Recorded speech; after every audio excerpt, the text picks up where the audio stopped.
guys, and welcome back to this Inspiring Tales podcast. And I am here today with Mr. Wirya, an entrepreneur from Jakarta. So basically, if you guys didn't know, this Inspiring Tales channel is where I meet inspiring entrepreneurs like Mr. Wirya, and I storytell their amazing entrepreneurial journey.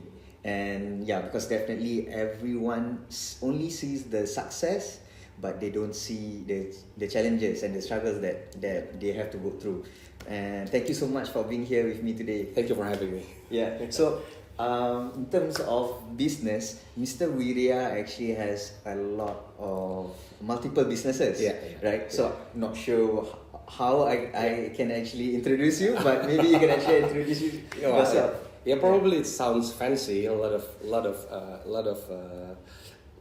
businesses, but it's more failure story. I mean, there's a lot of I've been to a lot of like businesses that's a loss compared to the profitable ones. So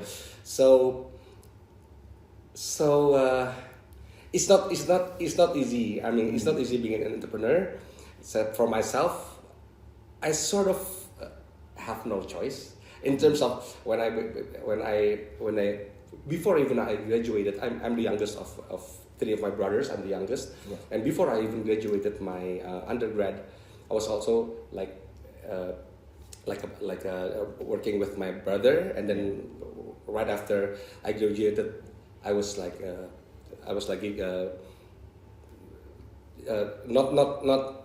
that's it's not how do you call it, like I was put into the entrepreneurial world. So I never made a CV. I never applied to any jobs. Well, that's my life. I mean, a couple of times I wake up in hard times. I wake up and I wish I was I wish if I worked in that company, I'm quite sure I'm at least in this position, I wouldn't be having these headaches of having to inject some more capital to pay off your employees, and there are times like that. But at the end of the day, it is how it is, and I never regret the journey I took, even though it's like a really colorful journey that we are going to dive into later. So when it comes to your entrepreneurial journey, right? Like, how did you start it, and what did you start, and when was it? Okay, so when I was still on the verge of graduating, actually I graduated my undergrad almost a decade. A decade. So I was a really hard party boy. I still party until now, but not that hard. So I moved like 4 different universities. Oh wow. Yeah, I went to London, and my mom was like, "Hey, what are you? I mean, you're not progressing at all. You come back, I got to another university." So you went overseas to do your where did you actually go? So I graduated high school in Moscow, Russia, in '96, and I studied in London, and then 96 until 98. But not studied. Sorry, I went to a school in London, but I party all the time there. So my mom said, "Just go back here so I can watch you closely." And I moved to a university here, and I moved to another university. This is still the undergrad, and then finally after almost a decade, I graduated my industrial engineering. Engineering. Okay. Yes, engineering. So and then my two of my brothers are into coal business. Okay. And back then, that was 2001. Okay. And then I was like really little, I was like really young. And then, hey, why don't you make? There's a brand of coffee that quite famous. They want to come to Indonesia. It is called Starbucks. Okay. Why don't you make like that? Oh, wow, I said, why don't you make something like that? It's not rocket science. Making coffee is not rocket science. Okay, so we made it. That was my first company in 2001. So, well, is it okay if I tell the story like a bit back and forth about the time frame? Because like now it's like gazillions cafes and coffee brand. But 2001, we are ahead of time. It's the coffee culture is not like that, like this. Like in this Senopati area, you have like every 50 meters there are like little cafes and they are doing well. But back in the days that was not very common. Oh, it wasn't No. The only cafe that exists before us. So my cafe is called Brew and Co. Brew and Co. Yeah, it was established when the first mall it's called Cilandak Town Square. Is opened, so we are among the first, Starbucks and ourselves. That was the first tenants, and then before the local brand that existed prior to us is only one brand, Excelso. So we're among the oldest. I see. You guys are one of the pioneers. Pioneers. But obviously it is like ahead of time, so we'll get on that later. Yeah. But along the way, so because my brother was quite successful in the coal business, and then like back then, like I have the capital that I needed. So he just said that Starbucks just hijacked some brilliant employees. So I went to Starbucks and I hijacked. So the one that built my coffee shop was all Starbucks employees. I see. See, so and it's like head to head, like quite close. Like Starbucks is our place. So it's like that. But apparently, it's not as simple as it seems. So at the first, my brothers told me that it's not rocket science. Well, it's quite close to rocket science. A lot of components that. What was the challenge that actually faced, that major problem that you've actually faced? Well, okay, the major problem. So the major problem, of course, difference in F&B industry. We have different challenges, right? Yeah. But for me, is the turnover. The turnover. The turnover, and people here in Indonesia, they like to play cards and everything. Like you drink coffee and then they sit down for 2-3 hours, and our because the mall back then was like really hit. That was like 23 years ago.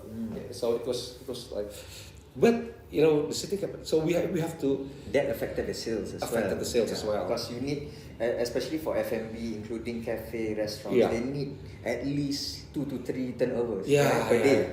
So because of that, it actually affected the sales and it's not sustainable. It's not. So Wiriah & Co. So Wiriah & Co. We opened like, I forgot. I don't know, like six branches, some 5 or 6 branches, and then we had some disagreement with our partner.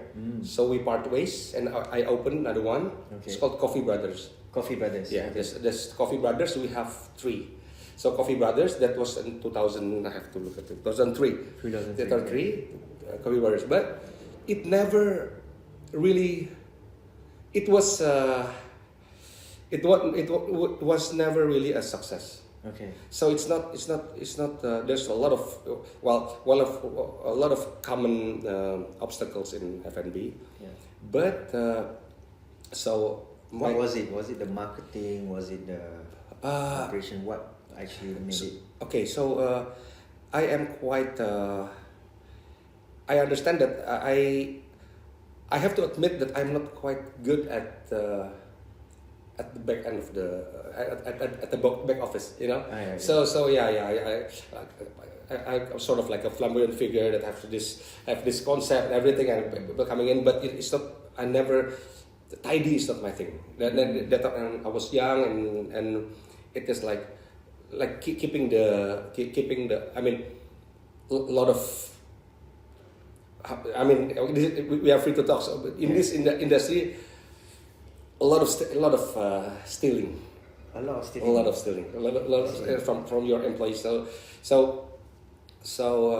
your very own employees actually steal a lot. So, yeah, but if in coffee, I mean, coffee brothers is just sort of like Starbucks. There's not much room to steal.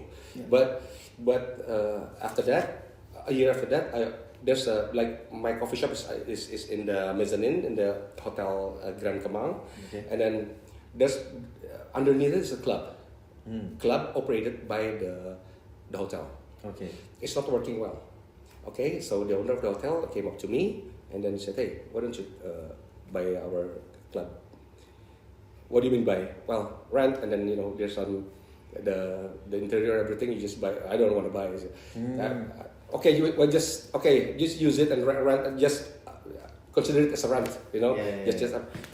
Okay. So I gave it a shot, and it was a huge success. Huge success. It was like 2005. Kemang was the place to be. I mean, the place to have a like a party. Okay. Now it's like Samapati, like SCPD, but 2004 everybody goes to Kemang. Okay. It's always like that cycle, the trendy, the trendy and then becoming not trendy and move somewhere else. The area. I mean, here is quite also like that. Like in Bali, it used to be in Kuta and in Legian and Seminyak and Cabur move. When it's trendy and all the uncool people are coming, the trendy people moves out other places. That's quite common. So to sustain like a club for a decade is really hard. It's really hard. Sometimes they have to do something but in terms of clubs, the return is much higher. It's much higher. And like so I invested like when I took over the club. So because I'm using all their assets, right? Like the interior and everything. I just did. You just took over. And I did renovation, rent, and obviously like the manpower. Manpower, like inventory and everything. It's not that much. Yeah. So at the first month, and opening the club is like. First month I was like sitting down, and then people are coming in and see that nobody's around, and then they move, and then they go away. I was like, come in, like the Chinese Chinese cat, Chinese cat. Yeah. So I even the first month wasn't good. It wasn't good. Okay. So I said there's nobody will come in if there's nobody around. Yeah. So I just let's hire some dummy crowds. Oh wow. So I hired dummy crowds. Some girls are drinking so they drinking cocktail, not cocktail obviously because it's costly. Yeah. But so after that, when the in the clubs when it starts to roll, it rolls like a snowball effect, and then it's like. First month is like we are struggling. The second month and the third month is like boom. Wow. Because people start to tell and words of mouth and everything. Yeah.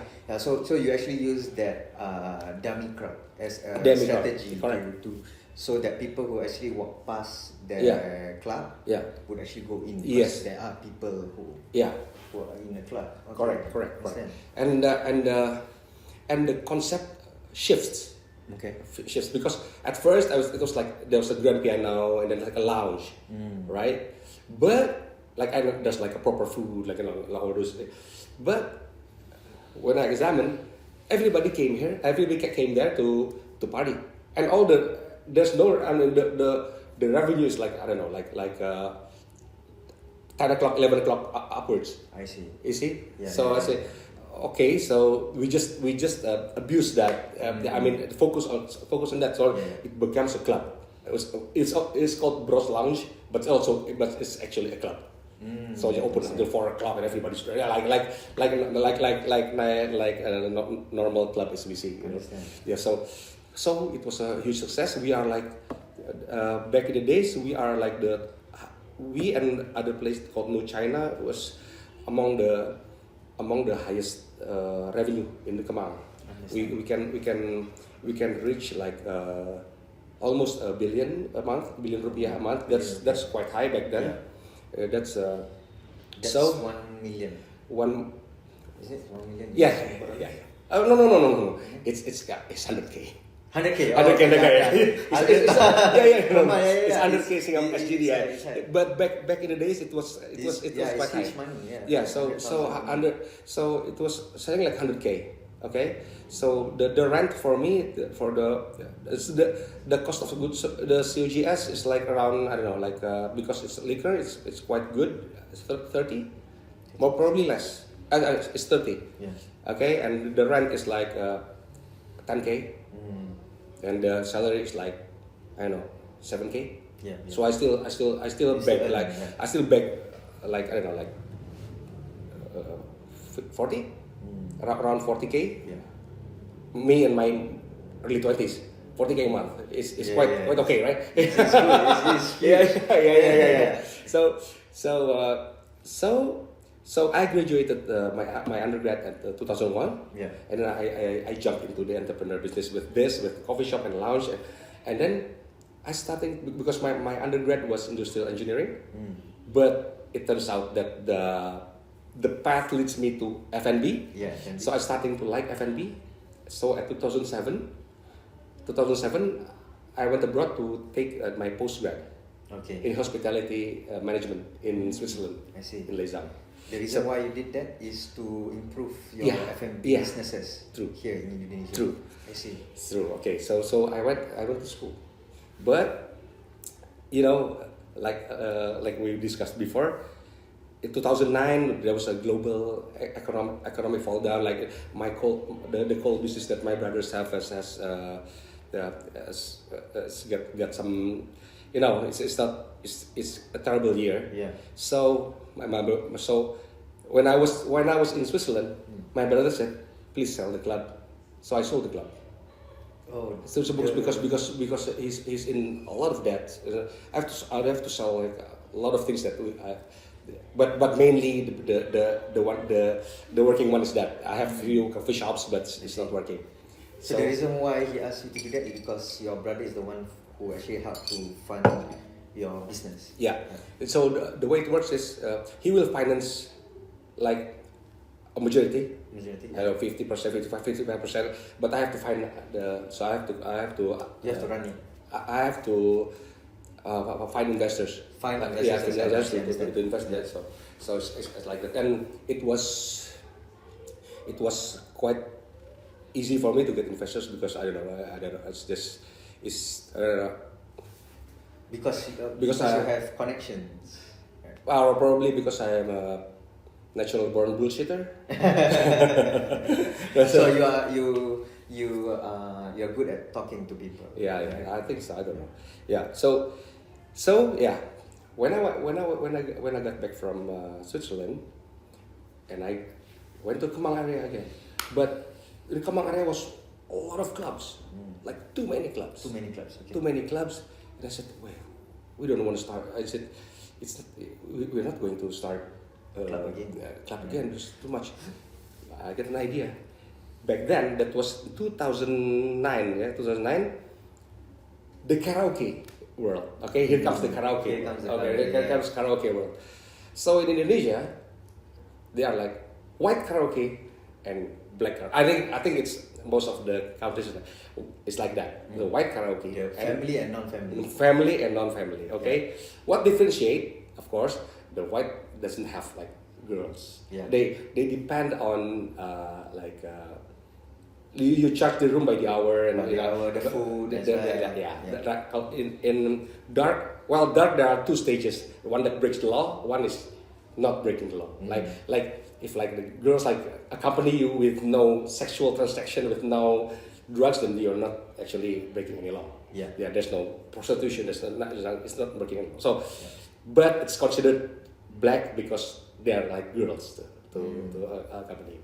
So when I was back from Switzerland, I surveyed all the dark karaoke's in Jakarta. Okay. And of course for scientific reason. Scientific reason. Science. Blame it on science. Anyway, so I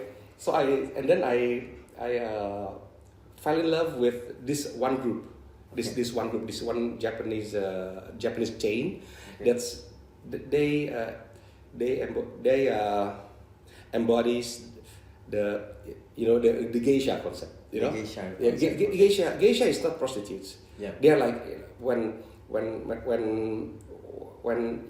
guys are like finish their work, they just try to trying to have a conversation with some business partners, and then there's some girls like pouring like well mannered, like like that. That's not, and I like that is quite so to have a company after yes work, right? yeah, of course you want to joke and you want to hear them laughing, ha ha ha, to boost their ego, of course. Then and it's I kind of like, okay, there's quite a good, and there is no, I mean, they're really strict about all this how do you call it, like the sexual stuff. Sexual stuff, like even like very strict taking off their clothes or whatever, they will get fired immediately. So but sometimes like some people like, are you sure? So what's the purpose? There's a market for it. Seriously, if you want to do more dodgy things, there of course there are a lot. So I started to build that in Kemang, Okay. and it was doing well. Okay. Now that is even in the launch before it got sold, a lot of leakage. What do you mean by leakage? Corruption. Okay, understand. So there's like 1001 ways to steal from your company, especially in the nightclub business. So I thought I knew it all. Like for instance, like I know, when I'm not around, like, I cannot be there all the time. I will get a kidney failure. So if it's like full, and then they charge like this, like if there's an event organizer or whatever, and there's some discounts, they're playing discounts and whatever. So, and I know, and I have this like a person in the back office that knows as well. But the thing is, the store manager, he has a lot of market. Okay. So he has a lot of market, and he made that actually what is the recipe for success? Of course, it's not like it's not like there's a book you follow this and you'll be successful. Of course not. There's no manual. No. There's no manual. If not, then everything will be successful, right? But obviously the manager plays a part. So at first, when I was coming back to Bros Lounge again, when I made that, I took over from the hotel, and I find a manager that is successful, and I just doubled the salary. It's just like that. So he joined us, and then it was a success. Okay, and apparently because he knows that he's like contributing a lot, and he's like got my. Let me guess. He asked for a share. Oh no. Oh no, it's not. No. But he steals a lot. Oh, he steals a lot. He steals a lot. Well, that's a huge problem for the business. He steals a lot, and he's like the king because Wiriah, I'm even between me and him, there's another layer that in the head office, in the head office in Sudirman, and he told me that, and then that he is staying, and he said. He said to the store manager, then, hey man, your stealing is like like a low level thief in the market, and my store manager, and what you gonna do about it, like that. And I'm still complicating, and I'm still contemplating. Okay, that is my. So you already know about it, but you haven't do something. That is. I consider. What was on your mind when you actually found out about this? Okay, that is. There are some options that you have to take as a businessman, right? Yeah. What is your goal? If your goal is bottom line, then because if I close my eyes for him stealing, but I still get plenty of profits, or I fire him and let's see what happens. So I'm changing the winning team. You see, changing the winning. It's not, well, you're doing the right thing. The thief should be fired. Okay, but he brings a lot to the table, and that's the option. And I kind of like close my eyes. I see. You see, and so even like the one layer between me and the store manager, he quits. I see. Said I can't contact this anymore. So probably that's my fault. Yeah. But it's still like I'm making money. So I think maybe his point is that, so you if since you don't do anything, so it is okay to stay. You get what I mean? Yeah. For the others as well. Yeah. You see, Yeah. there's a lot of.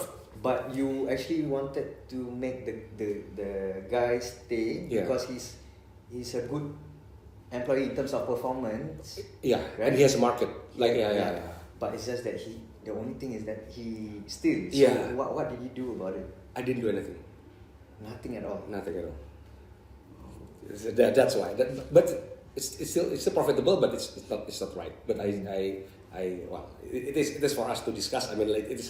Wait, it is happening now. No. It's stopped. It's stopped, This is the one that's being sold when I was in school. Lounge. Yeah, the Bros Lounge. Yeah, Okay. So it was like a hard decision, and I kind of forget, but it was wrong. But so if you could actually turn back time during that situation now, what would you actually do differently? Probably, if you didn't have to sell your lounge, what would you do now? it's still a hard choice though. it's a a winning. brings a lot of money. It's a winning team. Yeah, Yeah. it brings a lot of money. Wait. Don't you think like if you were to actually give you some shares of the company, you would be okay? Yeah, with it? but because it was like the period of time was like 3 years, I think, in the club. Yeah, Okay. so it was like, what am I doing here? Am I like trying to build a clean governance? Like, no, you see, I'm wrong, of course. Please don't hate me for this. But at the end of the day, we are trying to make a business here. Yeah. So it was like a really hard, really hard choice, and I chose to do that. Yeah. So after that, you actually did open the one like a geisha. Yeah. Right? Yes. So what happened to that? So it's quite hard because it's quite hard to speak openly about that, like, but now it's okay. But back in the days, even though they're like girls, but it's not doing any. It's not something like sexual and everything, but still perceived as a negative. So I just keep it low, and then right there, business was good, but drugs comes into play. Understand? Okay, so back that was 2000. Let me see, 8. Was that 2009? Okay. Ecstasy was super popular here, and that's what the regulation is not tight, and it's like cheap, and like everybody's. Yeah. So it is like very common if you go to karaoke room and then you take some pills, okay? Yeah. But my employees are like selling them. You see? I see. But because this is also my fault, because the owner, back then I took it as well. So probably I set the standard, like my employees said, hey, the boss is like that, why don't we make some side hustle, So because your employees actually look at you as a leader, right? Yeah. So if, I if he's didn't doing it, then maybe it's something right. So I didn't lead by example, so it's a bad, and I pay the consequences for it. So it was sort of like raided, not raided, like my employee that sells is targeted by the police, and then So they had to find the cause and everything. Yeah. So they started to dig out more. yes, and 2 were put in jail. 2 put in jail. I was also, the police was also looking for me. So I was like going. I was like disappeared for a while. So it's like it's just falling down. So that was That was chaotic. That was chaotic, and you have to be responsible So lessons learned. So that was, and the most heartbreaking thing about that is I consider my staff as a family, because it was like doing well. Even like outings, we go to Bali, we have team building on the National Day. We are like all my brother's companies and my company. We are like having this in our Independence Day, we have like competitions, like futsal competitions, like I don't know, arm wrestling competition, like all those. We consider as family, but they still. Yeah. You see, that's why it's like sometimes it's sometimes you have to balance yourself between nice and like gullible. Like if you're too nice, then definitely. you see. People will take much more advantage. Yeah, a lot of ways to ask, especially in nightclubs, karaoke, and that involves alcohol, and all the revenue are starting to pump in, like 1 o'clock, 2 o'clock, a lot of transactions, a lot of bottles coming in, coming out, and they're like smuggle bottles there, and they sold their own bottles, Yeah, so a lot of things like that, and I get heartbroken. I mean, I thought you guys are family. Why do you guys steal from me? So I ditched the F&B business then. Back then, that was it. And then I started to come back again because that was in 2000. There's a private club, like really small private club. Actually, the means for that club is for me to support my businesses, because I need discrete places to make meetings, and everything. So I made this private club. So there's only like a small lounge and like 3 rooms, three karaoke rooms. So it's like three rooms with karaoke. It's a speakeasy concept. Yes. Discrete. Yeah. Okay. So it was like that, and then it was also making money, and then the lease was terminated by the building owner, so I have to move. So I opened this the basement 8. Basement 8. Yeah.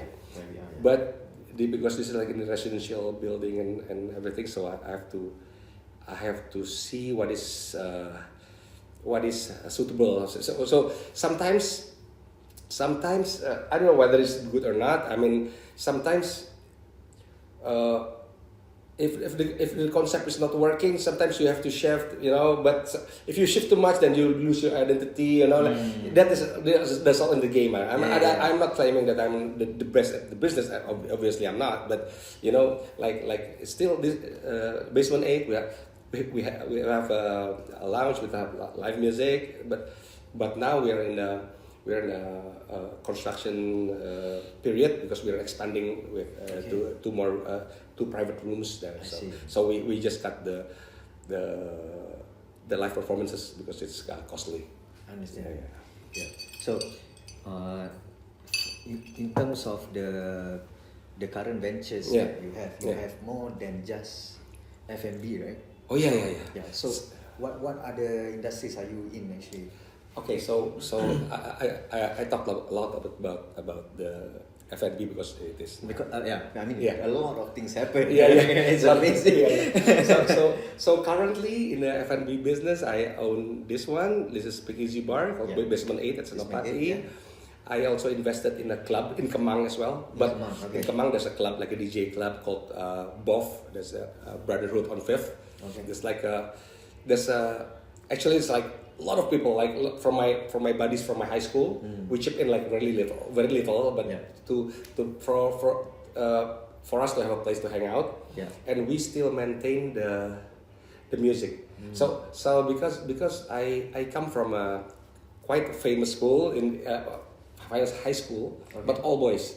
Okay, what's that? It's called PL, Pangudi Luhur. Okay. So it's PL is like not the It's famous for what? Famous for like not the smartest in the country, obviously. But like, for instance, like I don't know, like half of the top level DJs in Jakarta in Indonesia from PL. I see. It's like DJ Winky, DJ Riri, DJ Hogi, DJ a lot Diva Barus, DJ Discoria, a lot of. So that school created a lot of talents. So DJ Riri was a buddy of mine. Is my senior, and he has this club, and I invest in that as well, along with my friends. And they are keeping the club. The genre of the music is it's ideal because the genre. It's always like that, the bigger the bigger the market, the quality of music is, if you follow the market, the quality of music is getting worse, So we still maintain the quality of music. It's making money, but it's not that much. But it's a good place to have. So I have this one. I have BOF. I have. With your friend Mus, I invested in the coffee shop and restaurant in Singapore, in the Penny University, and I have another a juice bar in Bali. Oh, okay. Just a juice bar, a healthy establishment for a change. Okay, so juice bar in Jaguar, in Berawa, Pantai Berawa. So that is as we speak, there's only 4 of my establishment, F&B establishment. Oh, that's amazing. Yeah. Because now I'm concentrating on other. What is it that you actually currently focusing on? Okay, so I spoke a lot about F&B because that's my passion. But it's not that's where you actually started with, right? Yeah, correct. But it's not the one that pays the bill. That's not the one that pays the bill. Now, but it's a good stepping stone into the business world. Exactly, and actually you learn the basic fundamentals here and there, like marketing, operations, manpower, inventory, and a lot of intangible benefit as well for me. For instance, like back in the days, I owned a production house company when I was like when it was still a TV's golden age. So I produce and my place is like my own because right here you have to entertain people all the time, like the TV producers, and you just karaoke, you just go in karaoke to my place, something like that. It's a very entertainment kind of country. Like if you actually compare to Singapore, we don't really push much on the entertainment side. I see. Yeah, it's always about education, about job, about careers. It's more towards that. But in terms of entertainment, not really much. Maybe because we don't have that volume, unlike Indonesia. Right? You have when you open like a TV program, you create movies or what. You have a lot of audience. So you actually started a production. So what kind of production did you actually start? So I started out as so this is quite funny. So we go back again before 2009 when before the economic downfall, the money is no issue. So this is a cousin of mine. The cousin of mine. So every afternoon we play cards in my office. So there's my cousin of mine and playing cards, and all of a sudden I have to go. Why? My boss is calling me. Okay, what do? The production house. What's that? Well, you produce things. Yeah, produce things. Okay. What is required to build one? Well, some cameras, editing machine, blah blah blah blah blah. Okay, let's make one tomorrow. and I made the company Bros Pictures. Bros Pictures. So in order for him to play cards with me every afternoon, and because he's so good, this is my cousin. He's so good. Now he's a well-known director now. Yeah, he's too, I cannot afford him anymore. Who is he? Can you disclose that? No. Yeah. He's called. His name is Archie Hekageri. He has some hit movies already out, like Wedding Agreement, like how do you call it? Some. Now he's like devoted Muslim, and he's like really expert on like this. Religious movies. I understand. But really good. That's amazing. Yeah, but it started out like fooling around with us, and then we made television programs. Oh, our first was like that week FTV. FTV film for television. Yeah. Like a film, the 90 minutes duration for television. I understand. Okay. So that was the first. He was like like I said, I made the company. I know nothing about the industry, and he struggles on his own. I mean, he's trying, And at first we are like renting our cameras to the network, renting our. Oh, so you started as a rental of equipment. Yes, and editing rooms. Editing rooms. Yeah. I see. So there are some there. You want to learn how they actually do it, right? Yeah. so and then so they were like renting our cameras. Yeah. That's 2007 something, like Panasonic P2. That was really popular back then. Like we have a lot of Panasonic P2s, and then they were like editing all these programs, and then my cousin was like giving inputs, like editing, like talking, and the producer like, hey, do you know these things? Yeah, I mean, my passion is like directing. I mean, I graduated law because my parents forbid me to go to film school. Oh. So after this is my degree. Okay, I want to go. So he was like, you actually wanted to go to the filming industry? No, I'm talking about my cousin. Oh, your cousin. Yeah, my cousin. Yeah. You see, he's like from the beginning. It's like that. And the producer was like, do you have experience in making? In movies. I mean, in the movies. Well, I made some short movies and everything. And all of a sudden, we got a trial. We got a trial. Those pictures, that I don't really focus on that because my cousin is like, you do whatever you want as long as you can play cards with me, Yeah. So we got a trial to make one film TV. Okay. One film TV in Trans TV. Oh. Yeah. And the rating was really good. The rating of the shares really good. That caught the attention of the CEO back then. I see. The CEO back then and ask who owns this production company, and the producer called my cousin and explained, hold on, he's my cousin, and he said, really? Is he the boyfriend of? I cannot name him because she's quite political figure now. Anyway, so it turns out actually the CEO is my cousin, but that it's not really close. So and we hit it off like really well, like so he came to my in my KTV because like a lot of like if he wants to meet like the casts and the crews, there's one that one time that he wants to meet the cast and crew in some program that's really #1 program in Indonesia back then. It's called OVJ. It's Opera Van Java.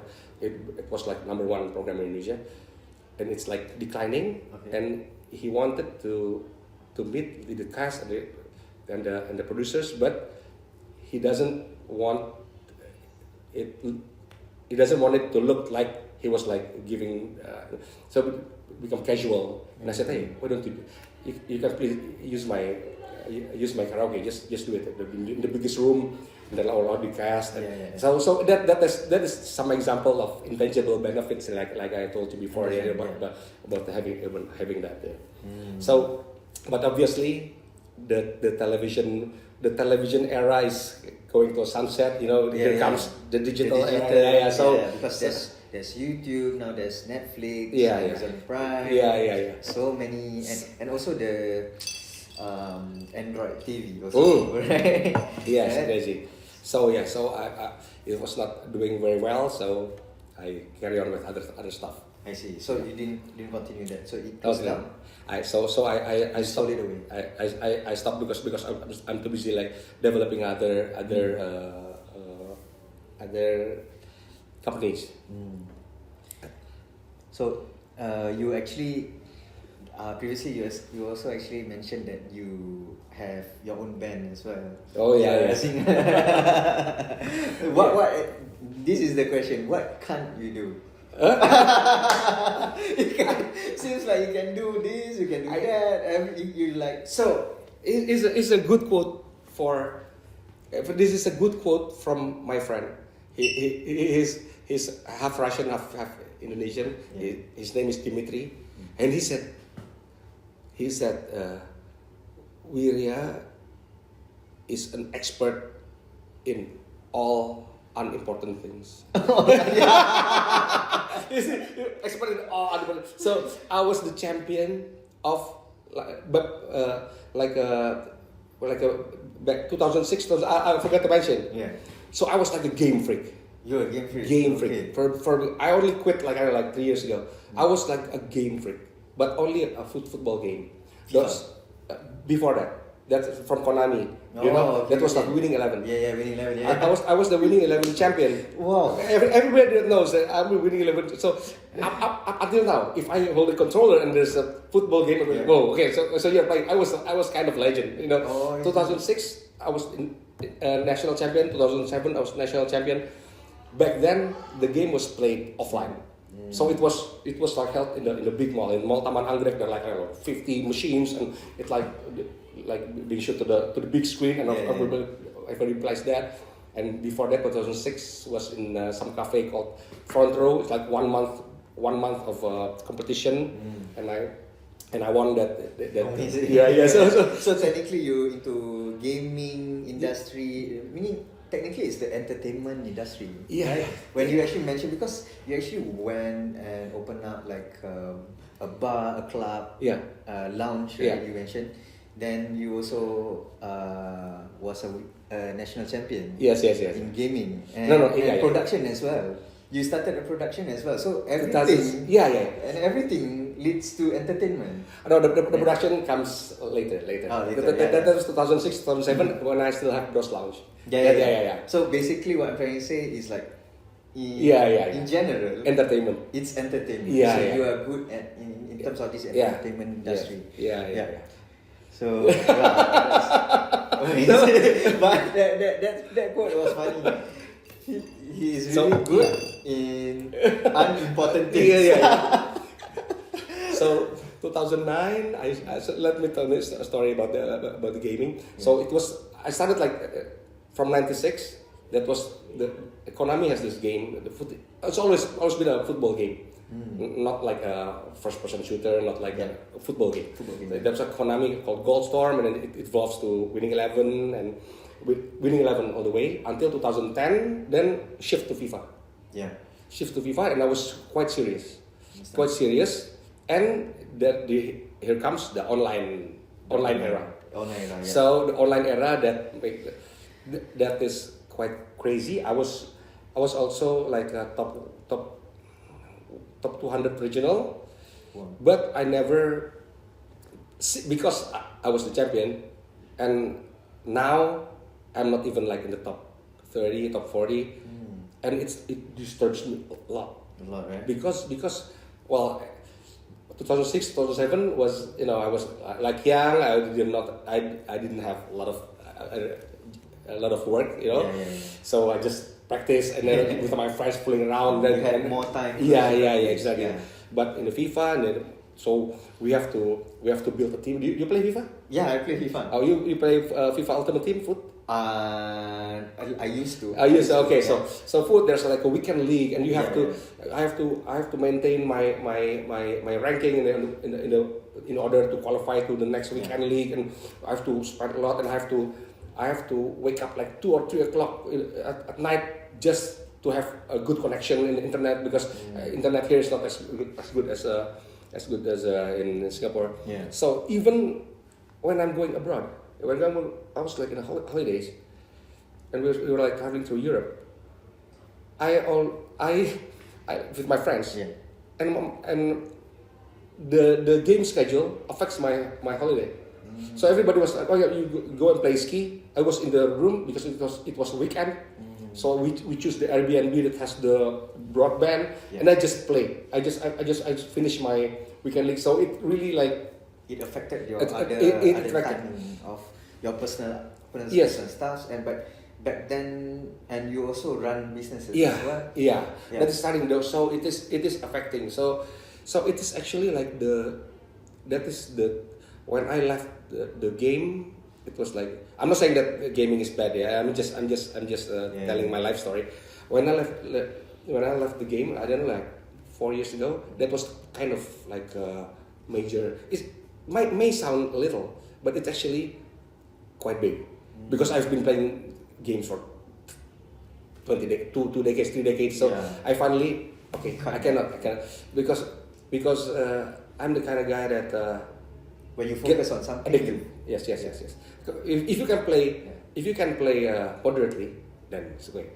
Yeah. For me, so what I did, I threw away I gave my back then PS4 to my oldest brother. We just So basically, gaming was like a bad habit Yeah. that you had. so because I have to dive into you get what I'm saying, right? So I have to it's like that. So you didn't have much time on the Yeah. other stuff like with Yeah, I have to make a drastic decision. I never touch the game anymore. If I touch the game, I will. You know. So it is definitely something drastic. Yeah, actually. drastic, yeah. Because I can relate because I used to be a gamer as well. So I used to play Call of Duty Yeah. and FIFA as well. So and I know I need to put a lot of time so that I can practice Yeah. again and again. So that I'm able to be in the same standings Yeah. with my competitors. Yeah. So to actually remove that, it took some time as well for me. So I totally understand because it's like a habit, you know. You do it every day and you crave for it. It's like a dopamine in your brain. You see. Right? I'm sure that a lot of people can relate to that. Yeah. Sometimes some people can do it moderately and some people just cannot. Yeah. So but when I actually remove it from my life, I start to have more time on other things and I focus on my business. That's where my business started to pick up. Yeah. Right. So when you actually leave the gaming side, how did it actually improve? A lot. Right. All of a sudden, I have a lot of time. So a lot of like because it was I have to spend like 50 hours a week. Like for that's a lot. That's a lot. Yeah. That's not no.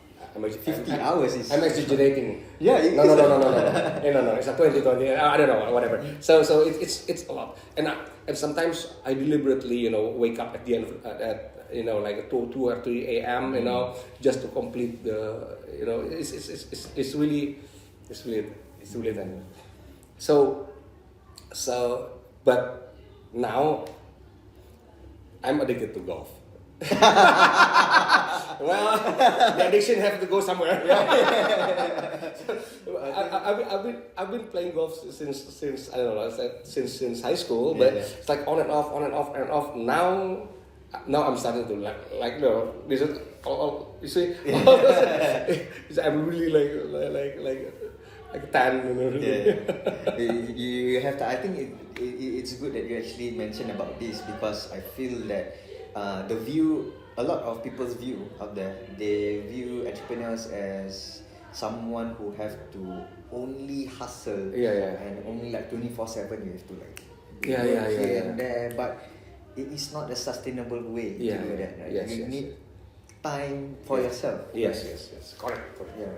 So what do you think is the importance of having maybe a hobby as an entrepreneur? Yeah. So sometimes you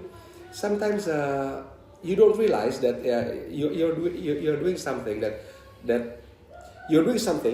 it may look useless, but if you're smart enough, then it can become like asset leverage. Like for instance, like I used to party every day back in the days because of course I'm a club owner and everything. I know a lot of people and everything, and I was considered sort of like my network is quite good. And what is a network if you cannot use it, monetize? But at the end of the day is monetizing, but to use it, that's the more polite way. So then it becomes useful. If not, then you just have fun with nothing. So that becomes an asset for me. So I have a lot of friends. I have a lot of so that is so I always like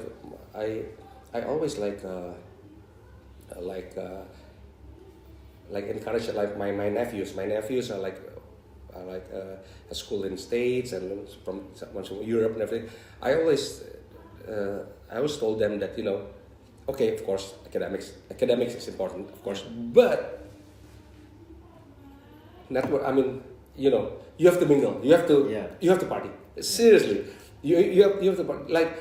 Like now, I got a lot of Networks businesses from networks. Well, at the beginning because I know a lot of people, and it's an asset if you can use it seriously. Yeah. Like for instance, like this one. I have a chemical company now. Okay. So no, it's not like that. So I went. My postgraduate is in Switzerland. Okay, it was a hospitality school, and the school was secluded, like on the top of a mountain, like ski resort, and there's like the economy there was the school and a ski resort, only two economy in a very small village. That's why we were like really close and we were party together and everything. Okay, like a year ago, my friend, he's Czech. I mean, he's Slovakian, but he lives in Prague. So he called me like, "Hey man, what are you doing?" "Nothing. I want to talk to you." "Talk. I'm coming there." "What do you mean?" And so he came here, and he proposed me of making this business. I'm not going to dive into it because it's gonna be long. But like a new technology, like new chemical company that has the technology for gold leaching, for the newest technology for gold leaching that I'm trying to do. That is now is like my current focus is that. It's really promising, and it started out from you being social. See, not because I was like, it doesn't have to do with the academics, but I was being social. So when you study abroad, when you like you have to be social. That's what I told my nephews, Yeah. I think it's the importance of socializing and networking, because you never know, like when you play golf and all, you also meet a lot of networks that may actually you can actually leverage on that. But at the same time, you made a new friend. And also you're playing golf. Exactly. So I think that's a lot of people don't understand that part. They only focus on only like but I feel that there should be a balance of both as well. Okay, so basically in terms of chemical that you actually mentioned previously, so maybe you can actually share more about that. What kind of chemical? Okay, there's a chemical company in Czech Republic. Yeah, it's called Draslovka. So it's actually like my friend from Switzerland. Yeah, I mean when we went to school together in Switzerland, he's a Slovakian that lives in Prague in Czech. His name is Vladimir Salat. So he's like a really good friend of mine, and we are trying to market this technology here. So it started like this chemical company. So they have like the chemical company for mining industries, for agriculture, like fumigation, and one is specialty chemicals like for tires and everything. So it's a third generation company, like from World War One. Now it's like the CEO is like the third generation, and they are like developing technologies, like they're buying technologies. Sometimes they collab, and or even there's like a new technology they will buy, and they patent in the whole world, and they sell. So this new technology is supposed to be like the breakthrough. So it is a ways to extract gold. Ways to extract gold. Extract gold from the ore, from the ore. So it used to like they used to use mercury, and then it becomes like hazardous. And now they are using cyanide. Now it's a very common thing to use. You know, to extract the gold, you use cyanide, and this new technology, it reduces the use of cyanide by 80% because cyanide is really expensive. I see. Yeah, so 80%. So it is like it is combined with a substance called glycerin. So it's a glycerin leaching technology. So glycerin and just a little bit of cyanide, and it's accessible. It's biodegradable. And it's like eco-friendly. Like this is like they studied this technology for a decade in Curtin University in Perth, and then Draslovka bought the technology, and we are trying to market. But the thing is, it's so new that is, if I try to sell, it's like, you know, are you smoking something? You know, because it's too out of something. Yeah, you will save like this, and are you sure about that? So people have doubts about it. Yeah. So I signed the contract with them that I'm responsible for all Indonesian market, like in November, and they already tested successfully, and they just only like 2 months ago, the implementation in a big company called Barrick Gold in Tanzania was a great success. Was a great success. Like the yield increases by, I don't know, 7% or something. That's huge. The yield, and then the saving of the use of cyanide is like minimum, and the waste management is also much easier. You can save cost here. It's like breakthrough. So the Draslovka head office now is like having difficulties because a lot of mines are like contacting them. You know, like every day, like 7 mines, 8 mines. So it's a good problem, right? It's a good problem. And I was lucky because the implementation went really well in Tanzania, the Barrick Gold. The story should reach here any day now. I mean, like, you know, any day now. Probably the minds here like starting to hear, hey, there's this technology. Hey, isn't what those guys are, you know, are blabbering about like like a month ago? Probably that is like, that's why I'm really excited about it. But the thing is, because it is very successful and a lot of inquiries about this technology, that's why from Draslovka said, sorry, now because we cannot handle the demand, the demand, so we just kept we cannot handle the smaller mines for the time being, so we focus on this sort of capacity, you know, like and then we're going to market. Then at the end of the year, there's like a symposium from the association, like Indonesian Mining Association in Bali, where Draslovka will participate, and like 3 weeks from now, like a lot of it, you know, like tech guy from all over the world, from Czech, from Australia, the Draslovka, the big guns. I'm just here to, you know, open doors, but they will come and you know, and try to introduce this technology to Indonesia. It's gonna be a game changer. It's like, you know, amazing. like especially here. I'm sure it's not just here. Usually, if you want a game changer thing, like it's disrupting something, right? That's why it's disrupting, and not if a lot of people would be upset if it affects their business. Exactly. So it's like for instance, you have to this kind of thing. They should like for instance, like Elon Musk at the beginning, he was challenging the association of, I don't know, like a car manufacturers in or to break into it. It's quite hard, but it's a challenge that I am really excited about, because I know for sure that the substance is good. I mean, the essence is good. Yeah.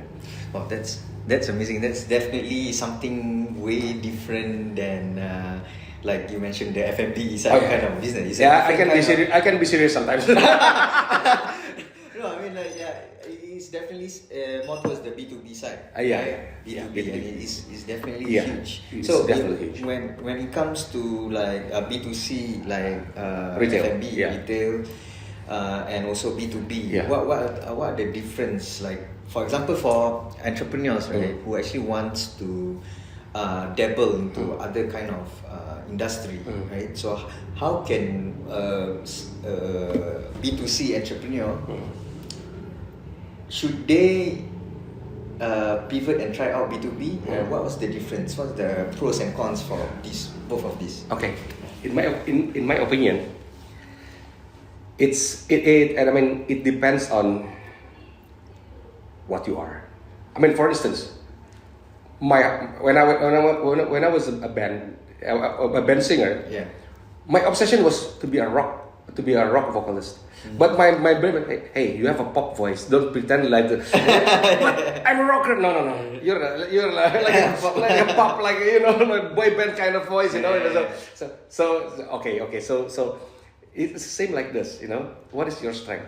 Like for instance, if it's like retail, then you have to have a tidiness, like the back office, like lot of finances, like costs, like everything. You have to really tidy. Otherwise, the market itself it won't hold. People will come, but it's still gonna not gonna work. But B2B, you have to have the skills of like lobbying, like one-on-one. Like convince people one-on-one. It's not like B2C. You have to like the mass market. Yeah, mass market. But B2B is like targeted. If your strength is like that, you can convince people one-on-one. Like that. Then it's the path that you should take. You have to look at yourself, and then what is your strength? Are you a lobbyist, or are you like capable of running a tidy establishment that it depends on your, in my opinion. So to me, it's as if like if you put it in a metaphor, right? It's like would you rather sell 100 Toyotas or one Ferrari? Because one Ferrari, if you sell one Ferrari, it's just one sign away. Right? You don't have to sell too many things. So in terms of other kind of business that you do, what else do you do? Or is there anything else that you do? Okay, so currently, I have a cousin. He's a big time property guy. His name is Faisal. He's really. The funny story is he's my cousin, but he's also my band member 25 years ago. Oh really? Yeah. So 25 years ago, he was playing keyboard, and he's still active now. He played in Noah. Oh, as a keyboardist. So the original keyboardist Noah was sick, and then he played for 3 years with Noah, and then his core is property. Now him and me and myself and one other guy. His name is Noldi. He owns he built the golf loyalty card. So he created the golf loyalty card from the beginning, and then he was like moved to other companies, and he was like how do you call it, like was treated unfairly. So he also, like, he's a really good friend of mine. The three of us is really good friends. So he was like really hit rock bottom, and then he started from scratch this new loyalty card. So the way it works is you subscribe to the card. It's called Q Golf. It's you subscribe, you pay annually, but every time you play golf, you have like a hefty discount. See, so he is like a really successful. He has now, I think he has like around 7,000 subscriber, and it covers a lot of, almost all the golf courses. Okay, so the three of us want to develop there's a land in Surabaya, second biggest city in Indonesia. There's a land owned by the government, by the Navy, Angkatan Laut, and it is like in the central. And then we are now in the step of pitching. We are almost there to create a sports complex. A sports complex. So the sports complex, because it's quite big. Would it be the biggest sports complex in Indonesia? No, because like a golf course is so big. So this is not the size of golf course. So, but it's quite big because it's in the middle of the city. It's like in the housing called Galaxy. It's like really prime because the government has this prime spots everywhere. Anyways, so we are developing that. So in the heart of it is a driving range, right? So have you heard about the Top Golf? Yeah, I have. Top Golf from Vegas. Yeah. That is. So actually, so the original one is in Vegas, and they have one near here in Gold Coast, Australia. Okay. I was there like 4 days ago. 4 days ago. 4 days ago, I went to Australia and I went to Gold Coast and I checked out what's the fuss is all about because it was a huge success. I mean, it is a huge success in Vegas, and I tried to go there, and this kind of like survey, like learning what it's all about is quite like fulfilling, like okay, what is it? Because I'm quite a avid golfer, but I was surprised when I saw that because that is Top Golf is a driving range. Yeah, it's a driving range with some games. Okay. Some games there's a machine, and some games they're like usually in driving range they're like flags, and you have to put the ball there. But now there's like holes and like a dart, So you get points. So that's like a game. So they gamify the golf. The game. So and they provide also the golf clubs there. So and a lot of like food, F&B, like everything, like they sell liquor and everything just to have fun. So they make it in a way where even people who don't usually play golf start to actually try out golf. Exactly. That's what. So they said, okay, what do you think? So Faisal and Noldi called me. What do you think about Top Golf? Well, it's not for us. Okay. So it's for non-golfer to play golf. Yeah. And which is bigger, golfer or non-golfer? The market. For golfer. No, golfer and non-golfer. Which is bigger? Oh, the non-one. Non-golfer, of course. Out of 1 million, probably 10 people. Exactly. Yeah. That's why the market's so big. And then I was like, if like serious golfer like I am, if I come there and I bring my own clubs like professional one, everybody will say, "Hey man, are you trying to compete in national?" So people are like, people are having fun and like they're queuing for the spot, and then it's not cheap.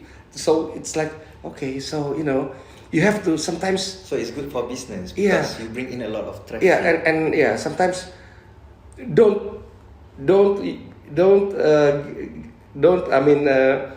put yourself as a standard. You are very biased. Yeah. Everybody's very biased of themselves. Yeah. Probably you think that your daughter is the prettiest. Probably you think that your hair is the best.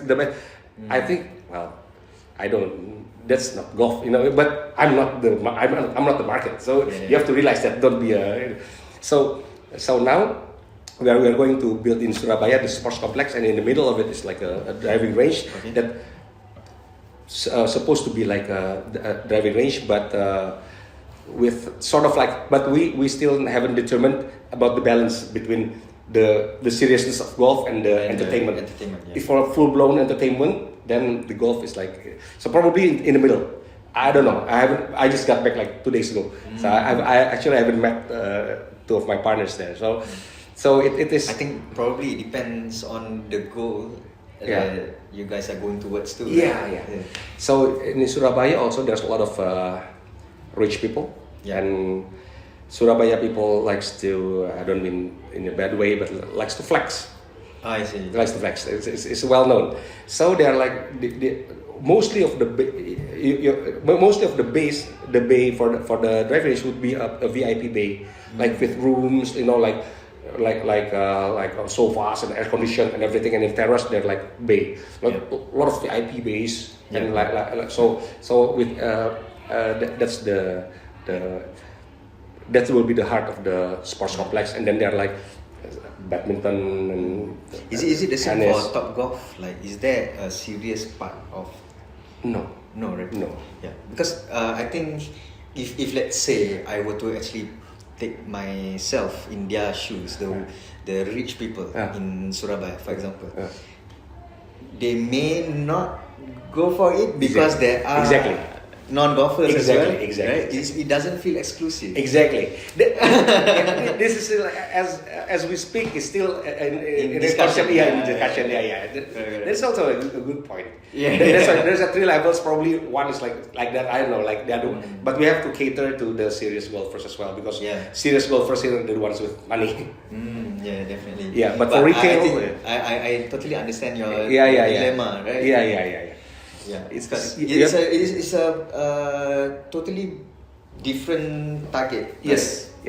Because if let's say I were to be the and on the serious golfer, why would I go there? I mean, it doesn't feel like it's exclusive. It doesn't feel like I'm a professional golfer. Feels just like I'm going to a theme park. Exactly. But still, you want to go to theme park. Sometimes you want to go to theme park, right? So sometimes I want to go there. I want to hang out and drinks with. There's a golf hitting action going on, But I want to improve my wedge game, or I want to improve my driver. Or I don't know. It's just in your state of mind. Yeah. But when it comes to like traffic, if you want to sell by in terms of volume, definitely to do like true. 100%. True. I don't know, but we wouldn't know if we don't try, right? Yeah. But I'm really excited. Maybe once is there. When is it projected? It's going to be. I mean, now now there's only one person that is the chief of the Navy. That's why we're waiting. Actually, it's supposed to meet with him like last week, but it got delayed. He will have the last say. So regarding, because it's like a lengthy lease. It's like 15 with additional 15 years of lease. Oh, wow, that's a long time. Because we are spending hundreds and billions. That's why we need like that period of time. Hopefully, but I don't see any. I mean, so far it is. I think it's. I don't want to be ahead of myself, but I think we will get it. Yeah. Maybe once it's successfully launched, maybe I can try it out. I would love to try it out. Because the three of us, like one is like the property guy, one is the golf guy, and one is the entertainment guy. So we are combining three of our. So there's like the base, and we are the top level. We will rent it out for clubs, or even we operate ourselves. So like the sports entertainment complex. It's like. Understand. I hope it goes through. Thank you. It's definitely like after you sharing all your stories. Right? Wow, what a journey that you have actually gone through, right? So like in terms of all these experiences, right, running different kind of businesses, you had your downfall, you start back again, downfall, start back again, jatuh bangun, right? So what would your number one advice be, right, for an entrepreneur who actually wants to scale their business or to make it in their business? Because to start a business is the easiest part. To sustain is a different thing. So what would your number one advice be? Okay, let me find some words that is not cliche. So if you are a professional, like a lawyer, doctor, whatever, and you think that I'm sick, I'm tired of this, I'm opening a restaurant. Do not. That's the classic story of, I don't know, like, I don't have the exact data, but like 90% of this is not. It's a different ball game. It's a different skill set, and you have to prepare for the downfall. You have to, unless you are a rich family that have bottomless pocket, then I don't think it's something that you can take it lightly. But yeah, it's like that. And being an entrepreneur, even though, like I said before, sometimes I wake up in the hard times. I wish I was like, I work in the bank, doing a normal 9 to 5. But it's not just my path didn't lead me to that. But I'm also quite grateful because being an entrepreneur, meaning you provide jobs for a lot of families. It's something that you take proud of yourself. That is. Contributing in the building the economy, it's quite fulfilling. Because in terms of your story, you didn't build from scratch, right? But you do have finance, right? Capital funding. But that doesn't mean you're gonna be 100% successful. Entrepreneur, true, right? True. Doesn't mean you have money means you 100% gonna be successful. Yes, right? Yes. So that's even what would your advice be for someone who does have a hefty amount of money and they just want to start? I think you have to, first of all, you have to evaluate yourself in terms of what is your strength and what is your weakness. Don't push it. Don't like my example. I want to be a rock singer. Please, you have a pop voice. You have to determine what is you're good at, and just like what they say. If you're good at something, don't do it for free. I mean, like you just focus on your strength, your leverage. So yeah, it's like that. Definitely, I definitely 100% agree. Because I feel like personally, last time I've ever tried to do like F&B, but I don't enjoy doing F&B, right? But I enjoy doing marketing, digital, something like that. So it makes at a point of time where it's like a drag for me. I have to wake up again and I gotta go through this again. But okay, maybe one last question. If you could actually turn back time to your younger self when you just graduated, before you started your business, right? What would you advise the younger Mr. Wirya?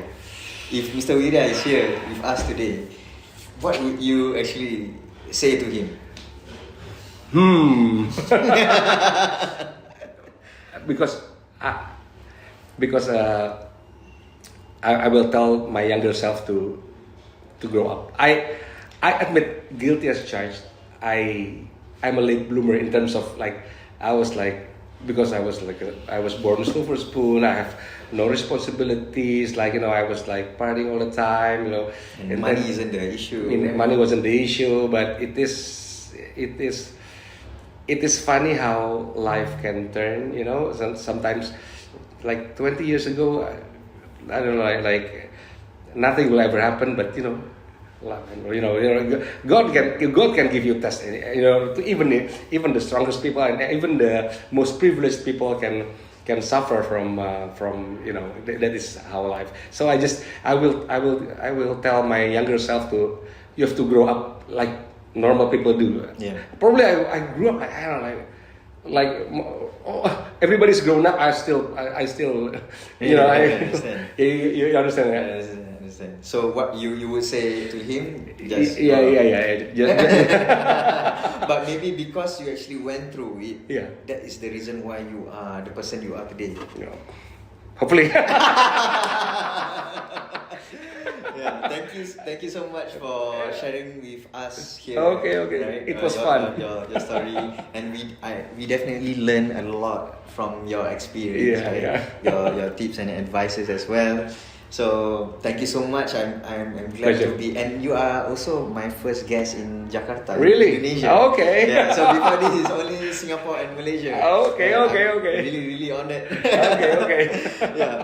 So thank you so much once again for being here and sharing, and for you guys out there, let me know down in the comment section below what you actually learned from this interview with Mr. Wiriah, and don't forget to click the subscribe button and click the like button, and see you guys next week.